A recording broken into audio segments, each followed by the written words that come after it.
without using battery. Now let me check it. Now as I have injected the DC jack, it is turned on, and if I check, the display is also coming here. So if I check, the display is also coming. But one thing which what is the main difference on this point? I am not getting the standby voltage for the, I can say it, that the PWM cycle I am not getting, which is capable to charge the battery. And if I use the battery here, and you will see entire motherboard, this light will off as soon as I remove the battery from the motherboard. See here, this light, as I am going to remove it,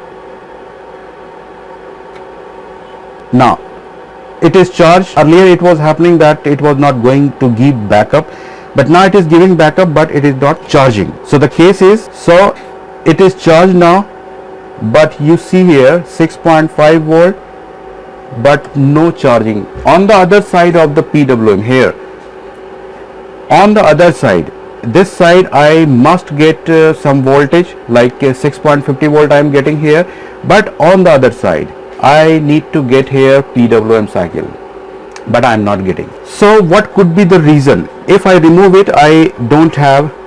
If I remove this, so now you have understand that it is going to give us backup, but it is not charging. And if I check this particular voltage, there is no voltage at all. Okay, if I check this here, I am not getting any voltage. So what could be reason?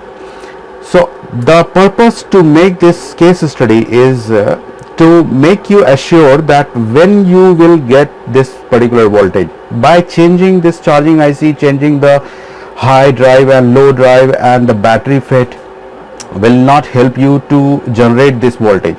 You need to understand that when this voltage can be generated. So there is the one logic. This particular voltage is coming out from the charging IC, and the charging IC responsibility is to generate PWM to charge the battery. So here we need to check SM bus, because unless SM bus is okay, it will not giving the right command to the charging IC, and charging IC will not charge the battery. So here we need to figure out what is the condition of the SM bus. Now let's move to the next video. Thank you for watching this video.